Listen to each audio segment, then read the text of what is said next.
In everyday cleaning, the V15 Detect Plus delivers power you can feel.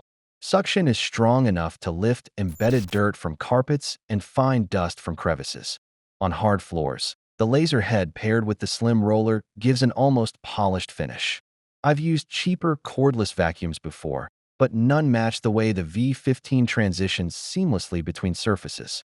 Battery life averages around 60 minutes on auto mode, which is enough for a medium-sized home if you work efficiently. In tougher scenarios, like a thick rug full of dog hair, it doesn't struggle, though you'll hear the motor surge and battery drain faster. Emptying the bin is simple and mess-free compared to older Dyson designs. However, the trigger-style power switch still bugs me. Holding it down constantly isn't ideal during long sessions. Some competitors have solved this with a power toggle, which I wish Dyson would finally adopt.